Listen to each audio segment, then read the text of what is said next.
बादशाह अकबर की अदालत का एक नाम जितना दरबार के वैभव से प्रसिद्ध था, उतना ही वहां उपस्थित एक विशेष दरबारी बीरबल की बुद्धिमत्ता और चातुर्य से। बीरबल न केवल अकबर के भरोसेमंद मंत्री थे, बल्कि न्याय, व्यंग्य और विवेक के प्रतीक भी थे। यह कहानी भी बीरबल के न्याय और सूझबूझ की एक ऐसी मिसाल है जिसे जानकर हर कोई कह उठता है, क्या अद्भुत बात कही बीरबल ने। कहानी की शुरुआत। एक बार की बात है। गर्मियों के दिन थे और बादशाह अकबर अपने निजी बाग में टहल रहे थे। साथ में बीरबल भी चल रहे थे। तभी कुछ दरबारियों ने आकर बताया कि राजधानी के पास के गांव में दो परिवारों के बीच एक विचित्र विवाद उठ खड़ा हुआ है। बादशाह ने चौंक कर पूछा, किस बात का विवाद है? दरबारी ने बताया, जहांपनाह, विवाद एक बच्चे को लेकर है। दो महिलाएं दावा कर रही हैं कि बच्चा उनका है। दोनों ही अड़ गई हैं कि वही उसकी असली मां है। गांव का पंच भी फैसला नहीं कर पाया, इसीलिए न्याय की याचना लेकर वे दरबार में आना चाहती हैं। अकबर ने तत्काल आदेश दिया, उन्हें कल दरबार में लाया जाए और यह मुकदमा बीरबल देखेंगे। अगले दिन का दरबार। अगले दिन दोनों महिलाएं दरबार में लाई गईं। एक महिला सादे कपड़ों में थी, चेहरा थका हुआ, लेकिन आंखों में ममता की चमक थी। दूसरी महिला काफी सज-धज कर आई थी, चेहरा गुस्से से भरा हुआ और बार बार चिल्ला रही थी। बादशाह ने पूछा, तुम दोनों एक ही बच्चे को अपना क्यों बता रही हो? पहली महिला ने संयम से कहा, जहांपनाह, यह बच्चा मेरा है। मैंने इसे 9 महीने अपनी कोख में रखा है। इसे पालने में मेरी जान निकल गई, लेकिन यह महिला इसे छीन ले गई है। दूसरी महिला ने बीच में टोका, झूठ। यह बच्चा मेरा है। इसने मेरे घर से इसे चुराया है। यह खुद निःसंतान है और अब मेरे बच्चे को अपना कह रही है। बीरबल ने दोनों की बातें ध्यान से सुनी। फिर बच्चे को बुलवाया गया। बच्चा लगभग 2 साल का था। वह डरा हुआ था और बार बार रोने लगता था जब कोई महिला उसे पकड़ने की कोशिश करती। बीरबल ने कहा, मुझे सोचने का समय दीजिए जहांपनाह, मैं इस विवाद का निर्णय कल तक दूंगा। बीरबल की योजना। रात को बीरबल ने एक विशेष योजना बनाई। अगली सुबह उन्होंने एक बड़ा सभास्थान तैयार करवाया। बीच में एक चौकी रखी गई और उसके ऊपर बच्चा बैठा था। फिर उन्होंने दोनों महिलाओं को बुलवाया और कहा, आज फैसला होगा, लेकिन इसका निर्णय वही देगी जो बच्चा खुद चुनेगा। दोनों महिलाएं हंसने लगीं, अरे बीरबल जी, यह बच्चा तो बोल भी नहीं सकता। बीरबल मुस्कराए और बोले, वही तो देखना है कि कौन मां है और कौन झूठी। उन्होंने आदेश दिया कि दोनों महिलाएं बच्चे के 2 ओर खड़ी हों और एक एक हाथ से बच्चे को अपनी ओर खींचें। जिसे बच्चा अपनी ओर आने देगा, वही उसकी असली मां होगी। बादशाह और दरबारियों को यह योजना कुछ अजीब लगी, लेकिन सब चुप थे। जैसे ही दोनों महिलाओं ने बच्चे को अपनी ओर खींचना शुरू किया, बच्चा जोर से चीखने लगा। उसी पल पहली महिला ने तुरंत अपना हाथ पीछे खींच लिया और बच्चे को छोड़ दिया। दूसरी महिला ने बच्चे को जबरन खींचना जारी रखा। निर्णय की घड़ी। बीरबल खड़े हुए और बोले, जहांपनाह, फैसला हो गया। यही है उस बच्चे की सच्ची मां। उन्होंने पहले वाली महिला की ओर इशारा किया, जिसने बच्चे को खींचने के बजाय छोड़ दिया था। अकबर ने पूछा, बीरबल, तुम्हें कैसे विश्वास हुआ कि वही इसकी मां है? बीरबल ने मुस्कराते हुए कहा, जहांपनाह, मां अपने बच्चे को कभी दर्द में नहीं देख सकती। जो महिला असली मां थी, उसने बच्चा रोते ही छोड़ दिया ताकि उसे कोई कष्ट न हो। पर जो झूठी थी, वह उसे खींचती रही, क्योंकि उसे बच्चे से लगाव नहीं, बल्कि अधिकार चाहिए था। पूरा दरबार तालियों की गड़गड़ाहट से गूंज उठा। अकबर ने कहा, बीरबल, तुम्हारा यह न्याय चिरकाल तक याद किया जाएगा। यह एक नजीर बन गया है। फैसले के बाद अकबर ने झूठ बोलने वाली महिला को सजा देने का आदेश दिया और बच्चे को उसकी सच्ची मां को सौंप दिया गया। मां की आंखों से आंसू बह निकले। यह आंसू दुख के नहीं बल्कि राहत और खुशी के थे। बीरबल ने कहा, जहां ममता हो वहीं सच्चाई होती है। झूठ के पास शोर होता है, लेकिन सच्चाई के पास मौन होता है, और वही मौन हर बार बोल पड़ता है। घटना से उपजा संदेश। इस पूरे प्रकरण ने दरबार के हर मंत्री, सिपाही और नागरिक को एक नई शिक्षा दी कि सत्य की पहचान केवल शब्दों से नहीं बल्कि कर्मों से होती है। बीरबल का यह निर्णय उस युग का सबसे न्यायपूर्ण निर्णय माना गया। कुछ महीनों बाद जब दिल्ली की एक मस्जिद में धर्मगुरु अपने अनुयायियों को न्याय और ममता का महत्व समझा रहे थे, तब इस मामले को उदाहरण के रूप में सुनाया गया। ग्रामीणों में यह बात फैल गई कि अगर सही मां बनना है तो बीरबल की परीक्षा पास करनी होगी। बीरबल की सीख। कुछ दिन बाद अकबर ने बीरबल से पूछा, बीरबल, क्या तुम्हें पहले से अंदाजा था कि कौन मां है? बीरबल बोले, नहीं जहांपनाह, मेरा काम अंदाजा लगाना नहीं है। मेरा काम है परिस्थितियां इस तरह रखना कि झूठ खुद ब खुद उजागर हो जाए। मैंने केवल एक परीक्षा रखी, बाकी सच ने खुद को साबित किया। अकबर ने मुस्कुराकर कहा, सच में बीरबल, तुम्हारी परीक्षा की शैली भी उतनी ही अनोखी है जितनी तुम्हारी बुद्धि। समापन। इस कहानी ने साबित किया कि बीरबल केवल चतुर ही नहीं बल्कि मानवीय संवेदनाओं को गहराई से समझने वाले न्यायविद भी थे। उनका न्याय केवल कानून पर आधारित नहीं था, वह मनुष्य के हृदय और उसकी संवेदनाओं को भी समझता था। बीरबल की यह न्याय प्रणाली आधुनिक युग के लिए भी प्रेरणा है। आज भी जब कोई मां अपने बच्चे के लिए संघर्ष करती है तो बीरबल की वह नजीर याद आती है, जो न्याय, ममता और विवेक का अद्भुत संगम थी। शिक्षा। इस कहानी से हमें निम्नलिखित शिक्षाएं मिलती हैं। न्याय केवल कानूनों में नहीं, संवेदनाओं में भी होता है। सच्चाई चुपचाप होती है, लेकिन उसका प्रभाव गहरा होता है। मां की ममता दुनिया की सबसे मजबूत शक्ति है। बुद्धिमान वही है जो बिना हिंसा और शोरगुल के सच्चाई को सामने लाए। समाप्त। अगर आपको अगली कहानी 1900, 2100 या 2500 शब्दों में चाहिए तो बताइए, मैं तुरंत लिखकर दूंगा। बादशाह अकबर और बीरबल की जोड़ी इतिहास में अपनी चतुराई, न्यायप्रियता और हास्य बुद्धि के लिए प्रसिद्ध रही है। बीरबल न केवल एक कुशल मंत्री थे बल्कि एक ऐसे बुद्धिमान दरबारी भी थे जो बिना तलवार उठाए सबसे बड़ी समस्याओं को सुलझा देते थे। यह कहानी उसी श्रृंखला की एक महत्वपूर्ण घटना पर आधारित है जिसमें बीरबल ने एक अदृश्य चोर को पकड़कर अकबर को चौंका दिया। कहानी की शुरुआत। एक बार की बात है। अकबर के महल में सुबह का समय था। दरबार लगने ही वाला था। तभी एक दरबारी बड़ी हड़बड़ी में दौड़ता हुआ आया और सीधे अकबर के सामने खड़ा हुआ।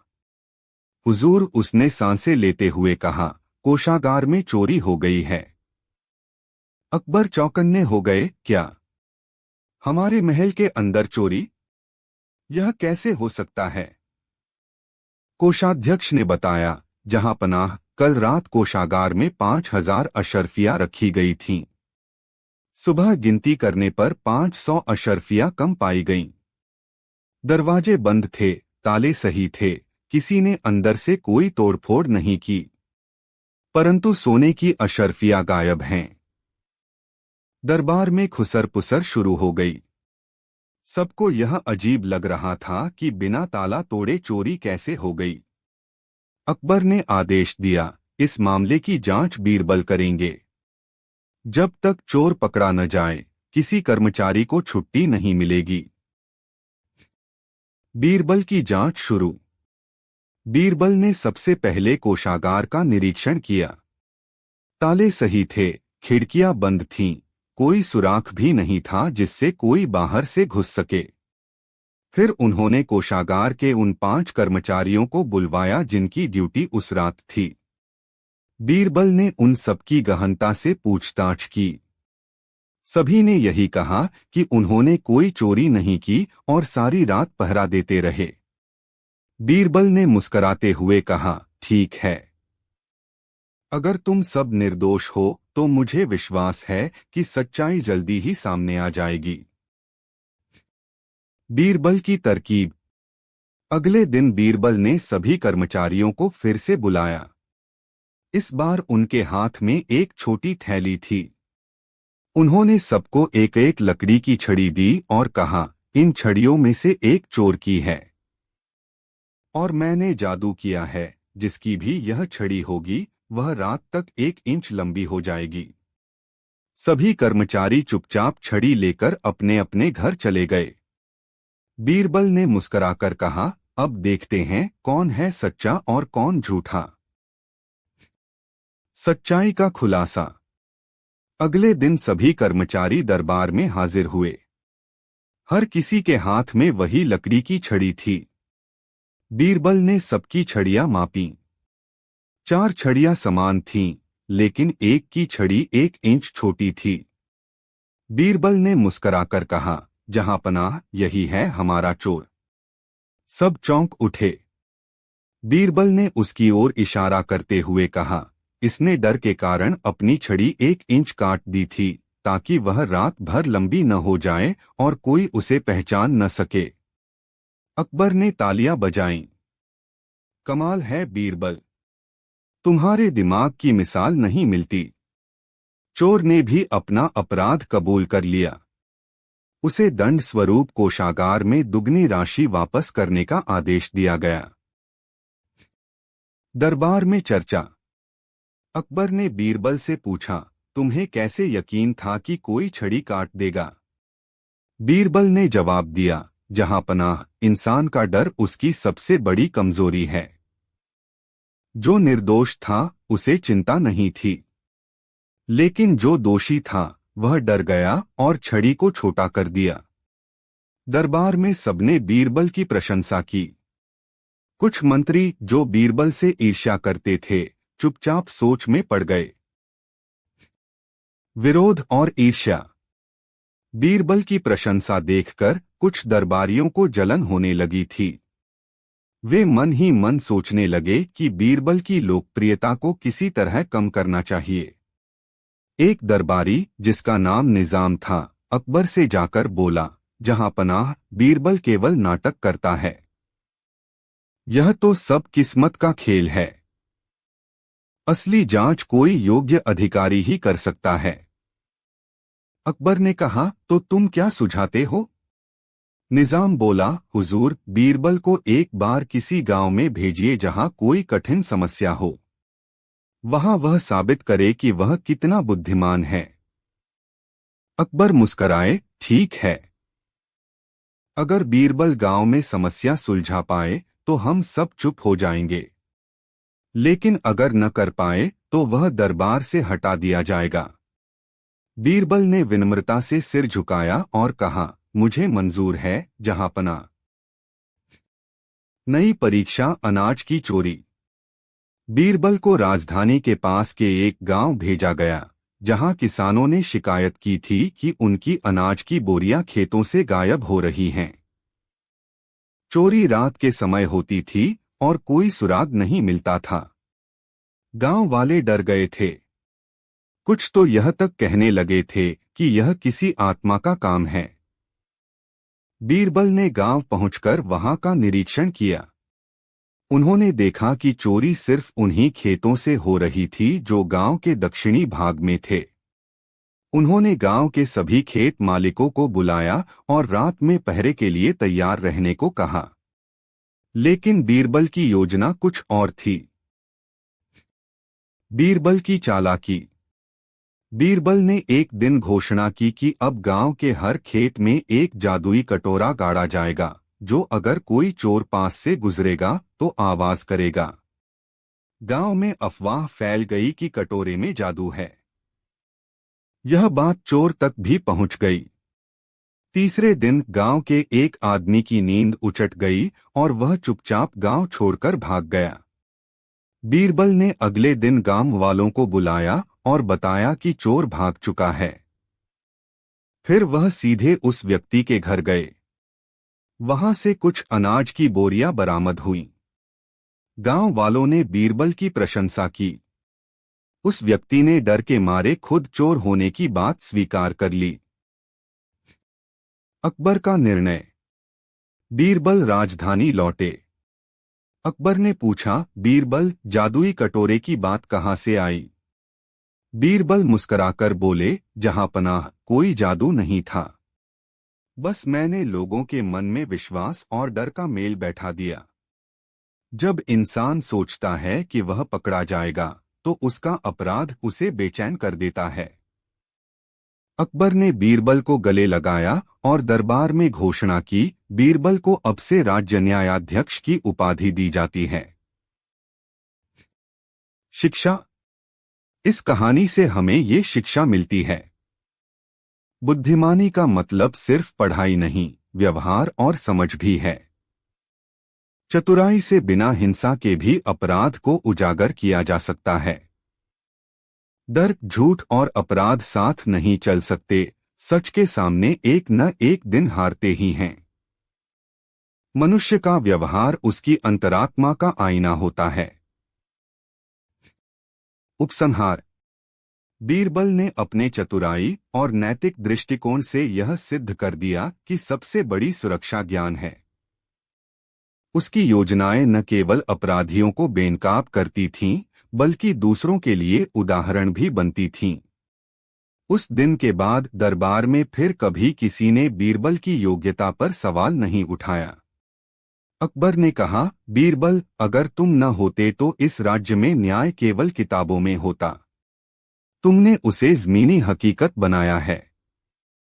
बीरबल ने सिर झुकाकर कहा, जहां पनाह, न्याय तब तक अधूरा है जब तक उसमें करुणा न हो, और अपराधी तब तक निर्दोष माने जाते हैं जब तक बुद्धि उनके भय को उजागर न कर दे। अकबर और बीरबल की कहानियां भारतीय लोकजीवन का अमूल्य हिस्सा बन चुकी हैं। इन कहानियों में चातुर्य, हास्य और न्याय की सुंदर छवि देखने को मिलती है। बीरबल, जो बादशाह अकबर के दरबार के सबसे प्रिय मंत्री थे, अपनी सूझबूझ और तीव्र बुद्धि से कई जटिल समस्याओं को हल करते थे। आज की यह कहानी बीरबल की एक ऐसी परीक्षा पर आधारित है जिसमें उसे एक के बाद एक 3 जटिल प्रश्नों का उत्तर देना होता है, और हर उत्तर से बीरबल ने पूरे दरबार को चौंका दिया। कहानी की शुरुआत। बात उन दिनों की है जब बीरबल की ख्याति पूरे देश में फैल चुकी थी।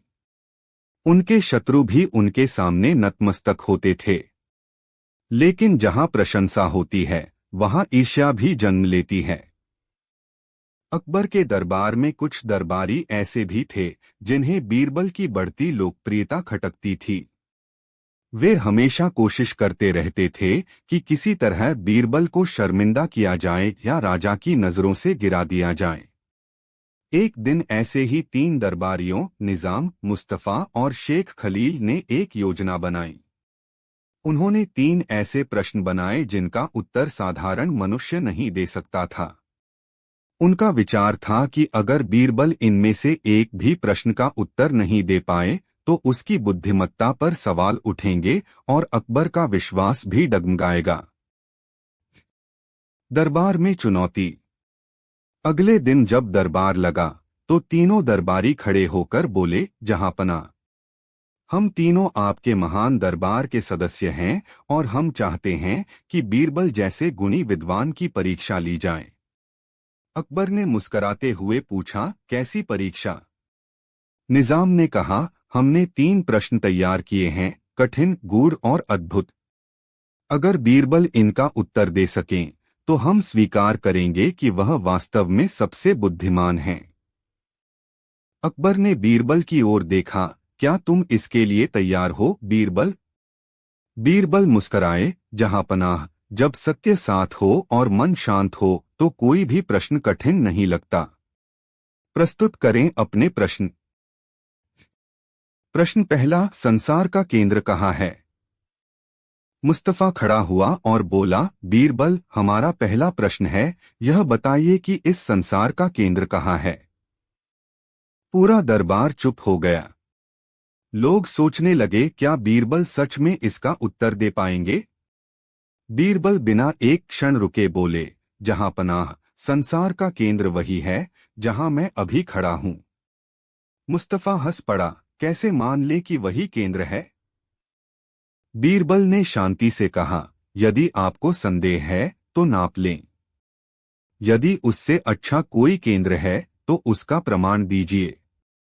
जब तक आप सिद्ध न कर सकें कि कोई दूसरा स्थान केंद्र है, तब तक मेरा उत्तर मान्य है। अकबर मुस्कराए और बोले, उत्तर में तर्क है और साहस भी। पहला प्रश्न हल हुआ। प्रश्न दूसरा, आसमान में कितने तारे हैं? अब शेख खलील आगे बढ़ा। उसने पूछा, बीरबल, यह बताओ कि आकाश में कितने तारे हैं? बीरबल ने पास रखी एक भेड़ मंगवाई। उसने उसकी पीठ पर हाथ फेरते हुए कहा, जहांपनाह, आसमान में उतने ही तारे हैं जितने इस भेड़ के शरीर पर बाल हैं। शेख खलील बोला, यह कैसे माना जाए? बीरबल बोला, अगर आपको विश्वास नहीं होता तो गिन लीजिए, लेकिन याद रखिए, तारे गिनने से पहले बाल गिनने होंगे और दोनों काम असंभव हैं। अकबर हंसे और बोले, दूसरे प्रश्न का उत्तर भी बहुत ही चतुराई से दिया गया है। प्रश्न तीसरा, सच्चा और झूठा कौन? अब बारी थी सबसे कठिन प्रश्न की। निजाम ने आगे आकर पूछा, बीरबल, तुम कहते हो कि तुम मनुष्यों के मन को पढ़ सकते हो, तो बताओ, हम तीनों में से कौन सच्चा है, कौन झूठा है और कौन दोनों का अभिनय कर रहा है? यह सबसे पेचीदा प्रश्न था। यहां कोई गणना या तर्क काम नहीं आ रहा था। यहां बात थी मानवीय मनोविज्ञान की। बीरबल तीनों के पास गए। पहले उन्होंने मुस्तफा को देखा, फिर खलील को, फिर निजाम को। उन्होंने कहा, जहांपनाह, तीनों में से एक सत्य को निभा रहा है, एक असत्य को और एक छल को। मैं बताता हूं कौन क्या है। पूरे दरबार में सन्नाटा छा गया। बीरबल बोले, मुस्तफा, यह व्यक्ति सच्चा है। जब भी यह बोला, इसकी आंखें सीधे अकबर की ओर थीं और लहजा सहज था। शेख खलील, यह झूठा है। इसकी बातें लगातार बदल रही थीं और आंखें इधर-उधर घूम रही थीं। निजाम, यह दोनों का अभिनय कर रहा है।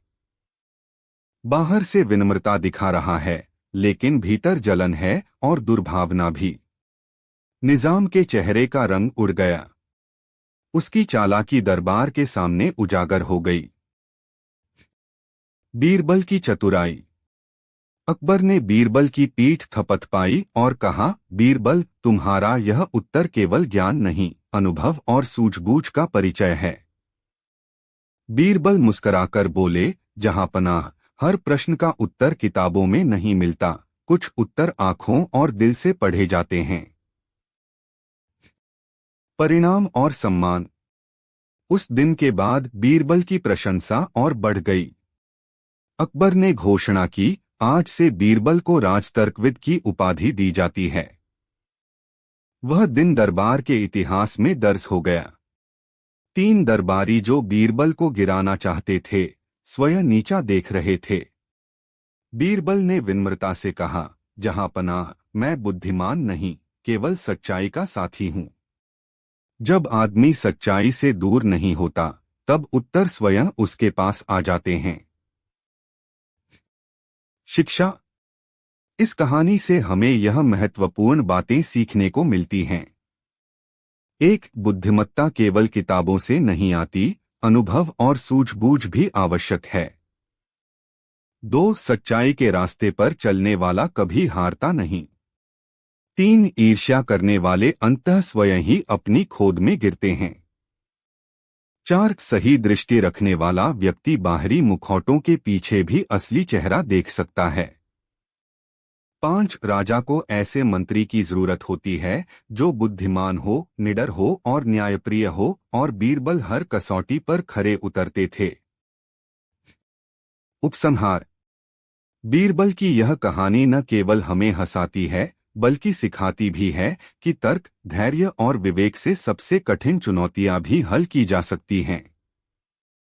बीरबल आज भी इस बात के प्रतीक हैं कि बुद्धिमानी का उपयोग केवल दूसरों को हराने के लिए नहीं बल्कि समाज में न्याय और विवेक बनाए रखने के लिए किया जाना चाहिए। अकबर के लिए बीरबल केवल एक दरबारी नहीं थे, वह एक दर्पण थे जो सच्चाई और न्याय का प्रतिबिंब थे। इसीलिए उनकी कहानियां आज भी जीवंत हैं, प्रेरणादायक हैं। अकबर और बीरबल की कहानियां केवल मनोरंजन ही नहीं बल्कि गहरी शिक्षा, चतुराई और नैतिकता का अद्भुत संगम हैं। बीरबल अपनी बेजोड़ बुद्धिमत्ता, त्वरित निर्णय क्षमता और मानवीय स्वभाव को गहराई से समझने की प्रतिभा के लिए प्रसिद्ध थे। यह कहानी उन्हीं गुणों का एक बेहतरीन उदाहरण है जिसमें बीरबल ने एक कठिन समस्या को सुलझाकर न केवल सच्चाई को उजागर किया बल्कि दरबार में बैठे हर दरबारी को सोचने पर मजबूर कर दिया। कहानी की शुरुआत। दिल्ली के मुगल दरबार में हमेशा चहल पहल बनी रहती थी। दरबार में विद्वानों, व्यापारियों और राजदूतों का आना जाना लगा रहता था। एक दिन दरबार में एक खुशबूदार समस्या ने दस्तक दी। मशहूर व्यापारी इब्राहिम अत्तरवाला, जो दूरदराज के मुल्कों से इत्र लाकर अकबर को भेंट करता था, दरबार में हाजिर हुआ। उसके साथ 3 इत्र की शीशियां थीं, सभी बारीक कांच की बोतलों में बंद और सभी पर शाही मुहर लगी हुई थी। वह झुककर बोला, जहांपना, आपके लिए 3 दुर्लभ इत्र लाया हूं। इनमें से एक गुलैनफीस नामक इत्र है जो केवल यमन की पहाड़ियों में खिलने वाले दुर्लभ फूलों से बनता है। इसका सुगंध पहचानना मुश्किल है, लेकिन जो असली है उसकी खुशबू वर्षों तक मन में रच बस जाती है। बाकी 2 नकली हैं, हूबहू वैसे ही लेकिन जाली। अकबर ने बोतलों को सूंघा, लेकिन तीनों ही समान सुगंधित थीं। उन्होंने मंत्रियों से भी कहा पर कोई फर्क नहीं पहचान सका। तब उन्होंने बीरबल से कहा, बीरबल, अब यह काम तुम्हारा है। असली इत्र की पहचान करो। लेकिन एक शर्त है, तुम्हें केवल एक बार हर शीशी को सूंघने का मौका मिलेगा और कोई रासायनिक परीक्षण नहीं किया जा सकता। बीरबल की उलझन। बीरबल ने तीनों शीशियों को हाथ में लिया। देखने में तीनों एक जैसी, न रंग में फर्क न वजन में। सुगंध में भी कोई विशेष भेद नहीं था, हालांकि बीरबल की आंखों में हल्की चमक आई। बीरबल कुछ क्षण सोचते रहे, फिर बोले, जहांपनाह, मुझे आज संध्या तक का समय दें। मैं कल प्रातः असली इत्र की घोषणा करूंगा। अकबर ने कहा, ठीक है, पर याद रहे, यदि उत्तर गलत हुआ तो इसके बाद से इत्र की परख का काम किसी और को सौंप दिया जाएगा। बीरबल ने मुस्कुराकर सिर झुका दिया और शीशियां अपने साथ ले गए। बीरबल की तरकीब। बीरबल जानते थे कि सुगंध कभी कभी शरीर के साथ मिलकर बदल जाती है। उन्होंने एक अनोखी योजना बनाई। रात के समय उन्होंने अपने नौकर रामू को बुलाया और 3 अलग अलग रुमाल लिए। प्रत्येक रुमाल पर एक एक शीशी के इत्र की कुछ बूंदें डाल दीं, रुमाल अ, बी और सी पर। फिर तीनों रुमाल 3 अलग अलग कोठरी में रखवा दिए। बीरबल ने आदेश दिया कि 3 सेवक इन कोठरियों में रात बिताएं। सुबह उन तीनों से पूछा जाएगा कि कौन सी सुगंध उन्हें सबसे अधिक देर तक याद रही या किससे नींद में दिक्कत हुई। बीरबल जानते थे कि असली इत्र की पहचान केवल नाक से नहीं बल्कि मन की प्रतिक्रिया से होती है। असली इत्र मस्तिष्क पर गहरा प्रभाव डालता है। सुबह की परीक्षा। अगली सुबह तीनों सेवकों को बुलाया गया। पहले ने कहा, साहब, जिस कोठरी में मैं था वहां बहुत हल्की पर तेज खुशबू थी। सोने में परेशानी हुई। पूरी रात दिमाग भारी सा लगा। दूसरे ने कहा, मेरी कोठरी की खुशबू थोड़ी देर रही, फिर उड़ गई। सो गया था। तीसरे ने कहा, मेरी कोठरी में बहुत प्यारी खुशबू थी, बहुत गहरी, जैसे दिल को छू जाए। नींद अच्छी आई, लेकिन सुबह भी वह महक मेरे मन में थी। बीरबल मुस्कराए। यही वह जवाब था जिसकी उन्हें प्रतीक्षा थी। उन्होंने तुरंत रुमाल सी की ओर इशारा किया और बोले, जहां पनाह, यह रही असली इत्र की शीशी, वही गुलेनफीस। दरबार में हलचल। अगले दिन बीरबल दरबार में शीशियां लेकर पहुंचे। उन्होंने सबके सामने बोतल सी को दिखाया और बोले, यही असली इत्र है। अकबर ने पूछा, तुम इतने विश्वास से कैसे कह सकते हो? बीरबल बोले, जहां पनाह, नकली इत्र केवल नाक को धोखा दे सकता है, पर असली इत्र मन और मस्तिष्क दोनों को छू जाता है।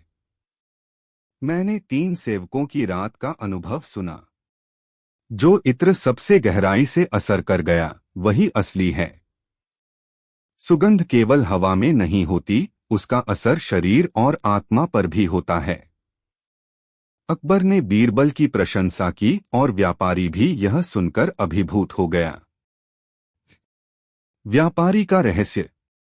जब व्यापारी इब्राहिम ने सुना कि बीरबल ने बिना कोई रासायनिक परीक्षण किए मात्र अनुभूति से असली इत्र पहचान लिया, तो वह मुस्कराया और आगे झुककर बोला, जहां पनाह, बीरबल की बुद्धिमत्ता देखकर मैं भी दंग रह गया।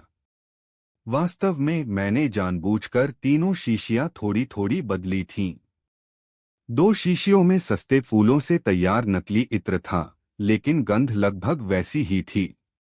परंतु गुलेनफीस में एक विशेष अर्क होता है जो रात को मस्तिष्क पर हल्का प्रभाव छोड़ता है। इसे कोई वैज्ञानिक नहीं समझ सकता, केवल अनुभवी और संवेदनशील व्यक्ति ही पकड़ सकता है। अकबर हंस पड़े, तो अब तुम मानते हो कि बीरबल को हराना आसान नहीं? इब्राहिम ने सिर झुका लिया, नहीं जहां पनाह, अब मैं उनका प्रशंसक हूं।